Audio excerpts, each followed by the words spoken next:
Good morning. In today's headlines, with the clock ticking towards a possible debt default, President Joe Biden and House Speaker Kevin McCarthy meet at the White House today.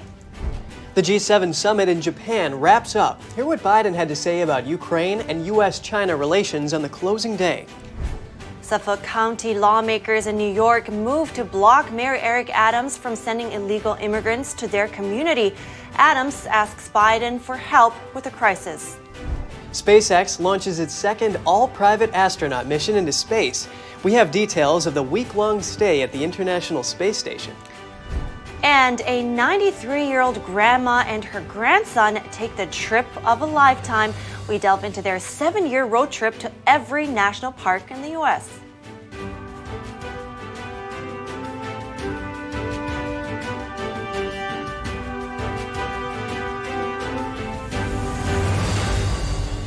Good morning. Welcome to NTD. I'm Kevin Hogan. Good morning, everyone. I'm Evelyn Lee. Today is Monday. Happy Monday. It's May 22nd today, and Mr. Kevin Hogan is back. That's right. Yeah, it's good to be back. And you and Tiff are doing a great job keeping our viewers informed.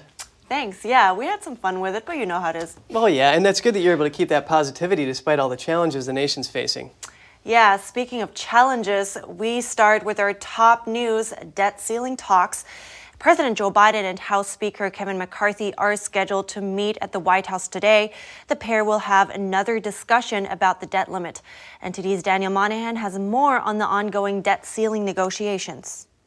Biden and McCarthy spoke by phone Sunday, a conversation McCarthy called quite productive. The potential default date is less than 2 weeks away, and concerns about the possible ramifications are growing. Senator Ted Cruz says Biden is the one person who can ensure that the U.S. doesn't default on its debt. A responsible president would have stood up at that press conference and said, "Understand and hear me now. The United States of America will never, ever, ever default on our debts."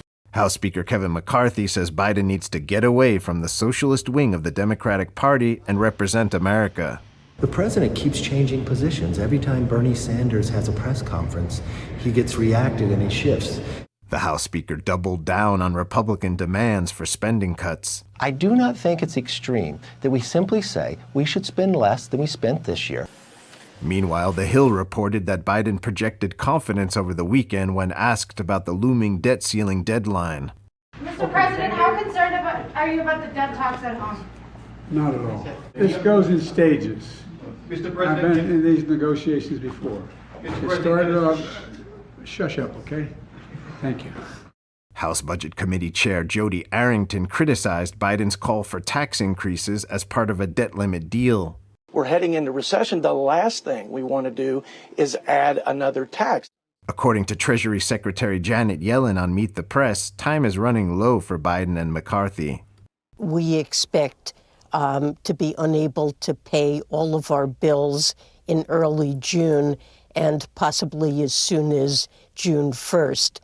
A failure to lift the debt ceiling would trigger a default that would cause chaos in financial markets and spike interest rates. Biden says he is open to making spending cuts, but could not agree to Republicans' current demands. The Republican-led House last month passed legislation that would cut a wide swath of government spending by 8% next year. Democrats say that would force average cuts of over 20% on programs like education and law enforcement. Daniel Monahan, NTD News.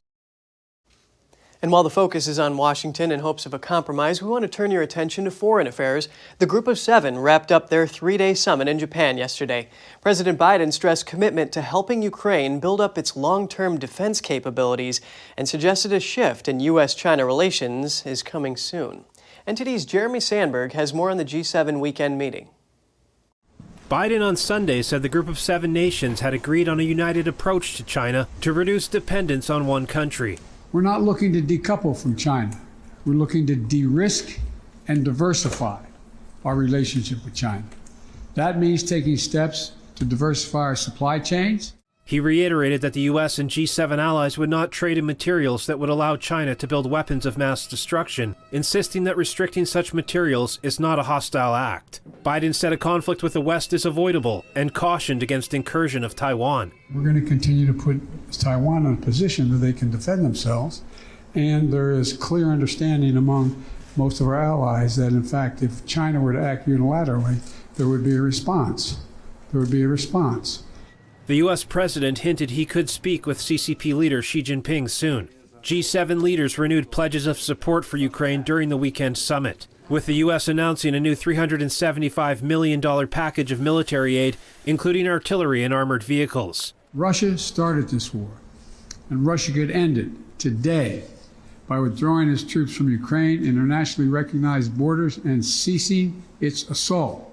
Biden told G7 leaders Friday the U.S. would support a joint effort to train Ukrainian pilots on fourth-generation fighter aircraft such as the F-16, but stopped short of promising to arm the country with jets. He stated Ukrainian President Volodymyr Zelensky gave him flat assurance aircraft would not be used to move into Russian geographic territory. But wherever Russian troops are within Ukraine and the area, they would be able to do that. Russia's ambassador to the U.S. said early Monday that the transfer of F-16s to Ukraine would raise questions of NATO's involvement in the conflict. Jeremy Sandberg, NTD News. Lawmakers in New York's Suffolk County are moving to block the relocation of illegal immigrants into their community. They say hotels in the area have been contacted to arrange sheltering. Suffolk County officials held a press conference yesterday. They say they're looking to hire an attorney to stop Mayor Eric Adams from busing migrants out to the county. The plan drew the ire from protesters in attendance and approval from supporters. Mayor Eric Adams is renewing his cries for federal help and action from Congress. Here's what he said about the crisis yesterday. We received over 70,000 migrant asylum seekers in our city. 42,000 are still in our care. Adams is also asking President Biden for help. The New York mayor says the crisis is a national problem that requires a national solution. Republican Senator Tim Scott is expected to announce his bid for presidency today. He's reportedly secured 2 endorsements already, one from Senator John Thune and the other from Senator Mike Rounds.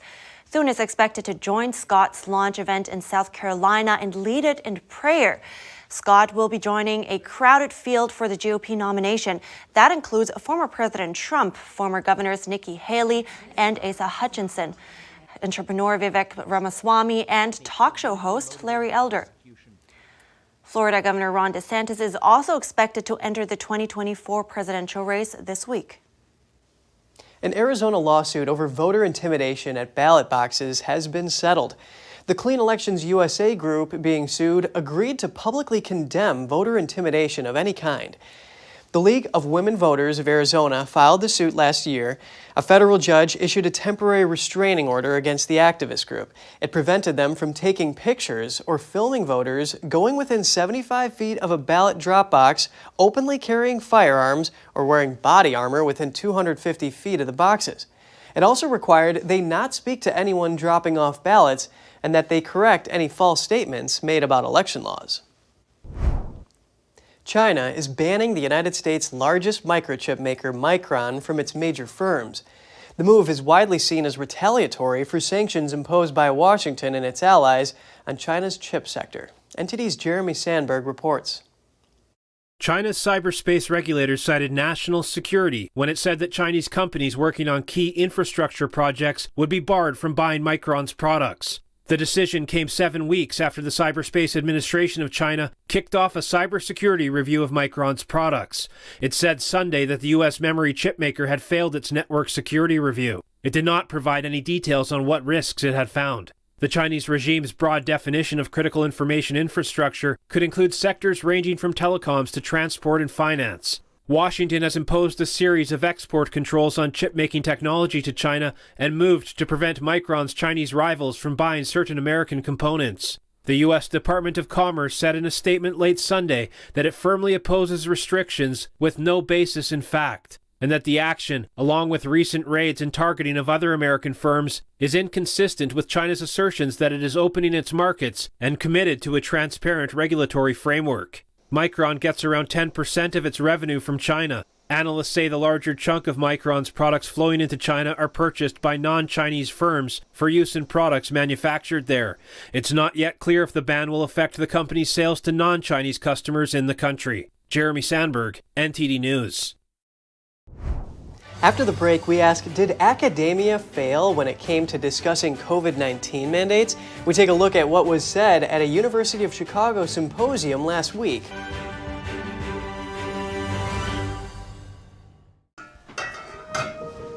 Hey, I told you enough of that. But look, this is different. It's Ganjin World.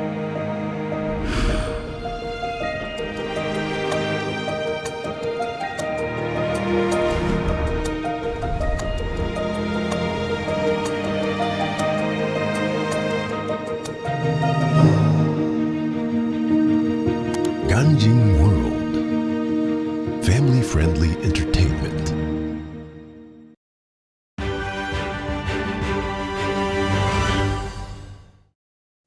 Welcome back. What's the purpose of academic freedom? A symposium held last week at the University of Chicago addressed that concept in light of academia's response to COVID-19 mandates and lockdowns. Let's take a look. The symposium, titled Academia's COVID Failures, featured prominent medical, law, media, and political experts and students. They discussed the societal impact of the government's pandemic policies and the censorship of free speech and alternative views. The university experts who convinced government officials to implement their lockdown strategy. Lockdowners got what they wanted. Their policies were implemented throughout the nation in almost every state. Their policies failed to stop the spread. They failed to stop the death. The university's response to the whole COVID crisis really shows the failures of higher education to engage in critical thought and the way in which they not only ignored science but cracked down on free speech and academic freedom and everything else in pursuit of this crazy ideological agenda of theirs. When people hear about how academic environments like Stanford failed, people will demand reform. Places like Stanford, like Chicago, like Harvard are very important places for the discussion of controversial ideas. And if places like that fail to allow that to happen, it hurts all of society. The messaging to us and to the world could not have been more clear. Anyone who speaks up is a threat. They are a menace. They are potentially dangerous, maybe even deadly. Panelists proposed various strategies to restore trust in America's institutions and preserve the liberty of the American people. A strong declaration from the Supreme Court that these public-private censorship efforts we saw during COVID are unlawful is probably the best thing we can immediately use to ensure a right now to prevent future abuses of the First Amendment. There's never been a time in human history when the people who were censoring free speech that we look back and say, oh, those were the good guys. They're never the good guys. What is it inside each of us that some part of us causes us to want to allow ourselves to be suppressed at behest of being labeled something that our insecurities make us fear more than the loss of speech itself? That's the real threat to free speech. It's the threat that comes from within.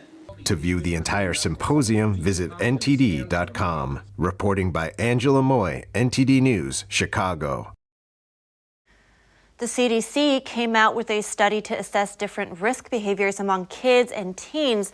One of the things highlighted recently has been skipping breakfast. That could lead to different health conditions, including poor mental health. I spoke to Dr. Shannon Crawford. She's a psychologist and CEO of Crawford Clinics. She emphasizes there's many other issues to look at before whether or not kids are eating their breakfasts.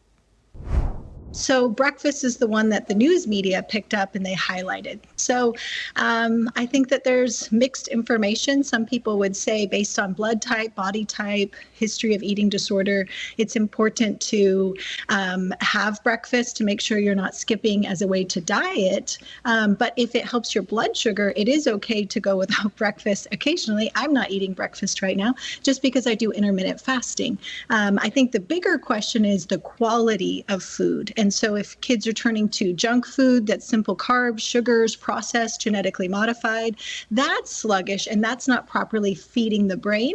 And then it makes it really difficult to think throughout the day, to make wise decisions, long-term consequences, study and focus. So I think there's several things on the table. The news media happened to pick up that one aspect about breakfast, but the actual survey was pretty thorough and robust. considering, teenagers are still developing physically, what's the difference, let's say, of a grown adult skipping breakfast versus a teenager? Absolutely. So we do need more brain fat or fat for the brain, and we do need more protein. So the issue, I would say, is trying to eat more protein in the morning to try to give your brain enough fuel for the day, versus American diet tends to be carbs, sugars, cereals, a lot of genetically modified granola bars or those kinds of products that are actually taxing the system. And there's more inflammation. Your immune system is more likely to fight if there's any allergens in that food. So being mindful of caring and nurturing your specific body versus just reading a tabloid and then saying, oh, I need to carb up all day. Because carbs, if it's simple carbs, will then crash by the afternoon. And then we create a habit of going after caffeine the rest of the day. And so then that's going to cause another crash, and that affects anxiety and depression rates at some possible levels. Fascinating. Now going to the other findings, what are the findings that you saw in that report that you think should get more attention? So the amount of exposure to violence throughout the day, that the study was actually conducted about risky behavior. So I don't know that it was a fair correlation to say causation that by not eating breakfast, because at least 9% of the world maybe will eat one meal a day, that doesn't increase risky behavior. That just happened to be one assessment they were looking at. So they're also saying, are you exposed to violence? Are you exposed to other things that could lead to an increase of risky behavior and more likely to be suicidal or do risky things in cars, those kinds of questions. And then I would add, I don't see them asking questions about the cyberbullying. And so there's tons of stress. And then just looking at social media, there's violence constantly, sexual content constantly, and then comparison. I think food is nutrition. It's how the body fuels itself. We don't want it to go into a deprivation state, but we also need to nurture the body and the soul and the relationships. So people throughout history have been able to fast. They've been able to go without food, but to go without emotional connection, processing stress, anxiety, depression, suicidal thoughts, and then just the level of stress they're dealing with growing up in a social media world and all the hidden things that parents don't know they're dealing with. I think that needs to be the forefront of our conversation at the moment. Thank you so much. I really appreciate you bringing in a bit of clarity here. Dr. Shannon Crawford, I appreciate it. Thank you. And now we take a look at some of the headlines around the world. At least 12 people died and around 90 are being treated for injuries after a stampede at the stadium in El Salvador's capital, San Salvador. Most of the injured are reportedly in stable condition. The country's president said a thorough investigation into the incident would be carried out by officials. 2 volcano eruptions over the weekend. Mexico's Popocatépetl, and one of the country's most active volcanoes, has recently intensified its fiery activity. Several schools were closed due to volcanic ash, and in Italy, Mount Etna erupted. Flights were halted at the nearby airport until normal safety conditions resumed. No injuries were reported. More and more wealthy Americans are packing up and moving to Puerto Rico. Yeah, Puerto Rico. I mean, of all places, I wonder if it's the weather that's bringing it there. Yeah, and NTD's Jason Perry has more for us.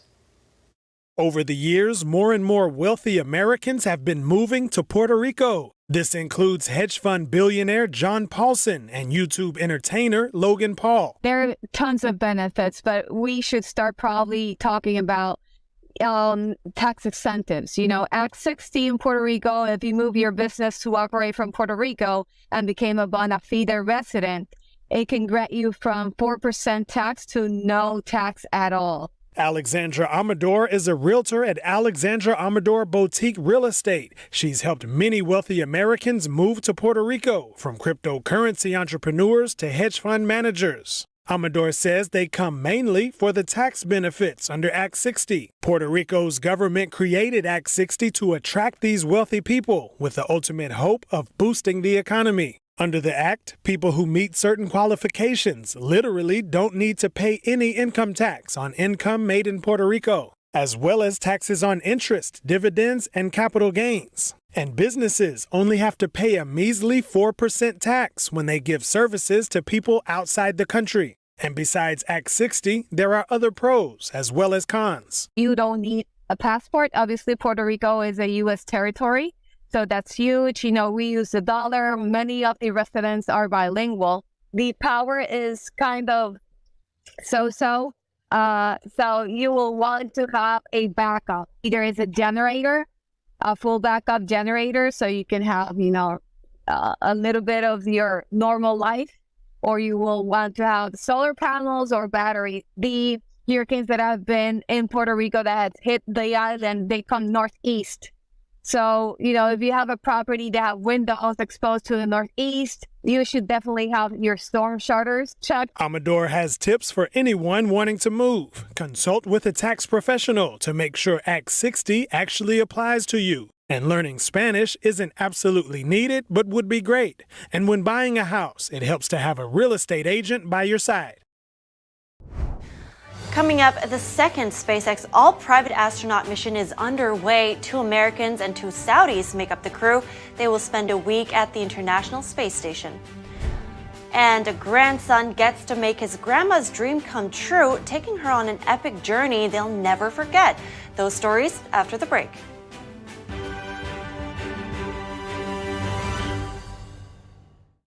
The Fixture Pioneer, CGM.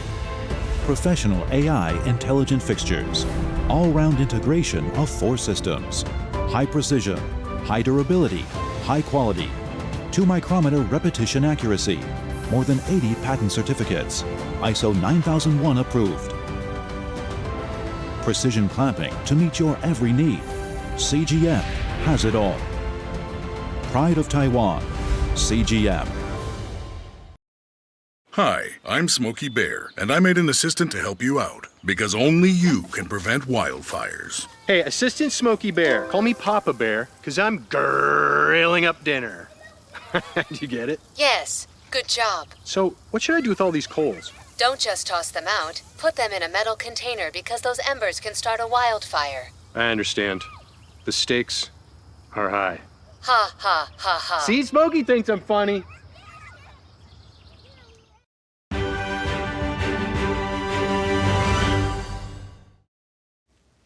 Welcome back. The second SpaceX all-private astronaut mission is underway. The team includes 2 American and 2 Saudi Arabian crew members.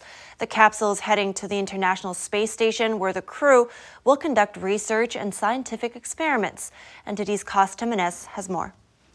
3, 2, 1. The Falcon 9 and Dragon capsule departed from the Kennedy Space Station in Cape Canaveral, Florida at 5:37 p.m. Eastern Time on Sunday. The mission is commanded by Peggy Whitson, a former NASA astronaut. Hey gang, this is Dragon Freedom up here with a new crew on board orbit, and I'm really excited about returning to space, but even more excited about welcoming 3 new astronauts to Space Plus. It also carries paying customers pilot John Schaffner, as well as mission specialists Ali Al-Karni, a Royal Saudi Air Force fighter pilot, and Rayana Barnawi, a Saudi scientist who will focus on advancing breast cancer research. Spectators at Spaceview Park in Titusville, directly across from the launch pad, cheered as the rocket blasted off. At the beginning I was really nervous, and then when the flash went, it's like, there it goes, and it's just magic, you know. Axiom's launch has also prompted remarks from retired astronaut Chris Hadfield. It's just like every time we do this, we're taking new steps. We're doing stuff we've never done before. There's a lot of science, a lot of technology, but it's such a grand human adventure, including more and more of the world. The crew will be spending just over a week in space before splashing down off the Florida coast. Cost Jimenez, NTD News. Crew members of Axiom Mission 2 are scheduled to dock at the International Space Station this morning at 9:34 Eastern Time. Oh, wow, that's really cool. It sounds like a once-in-a-lifetime round trip. Absolutely. And, you know, actually, Evelyn, they're not the only ones taking the trip of a lifetime. Tell me more. So a grandson and his grandmother set up an epic adventure that took them across the United States. Their mission required a whole series of trips, what took them 7.5 years to complete. With their visit to American Samoa this week, Joy and Brad Ryan completed their goal to visit all 63 national parks. Brad Ryan has been documenting the pair's travels on Instagram.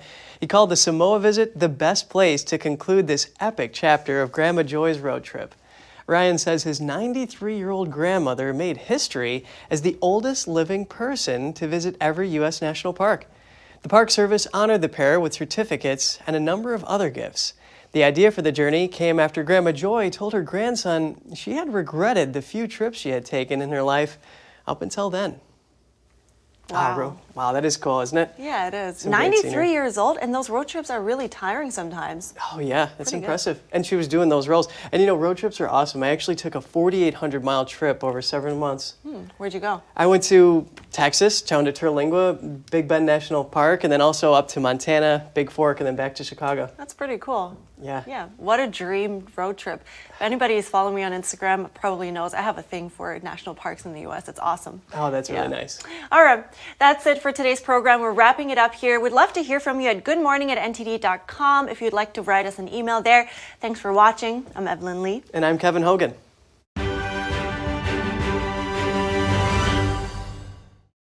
Thanks for watching us on YouTube. Did you know YouTube only keeps selective videos on its platform? So if you want to make sure you get the full picture, just subscribe to our newsletter. Go to newsletter.ntd.com and sign up. It's free.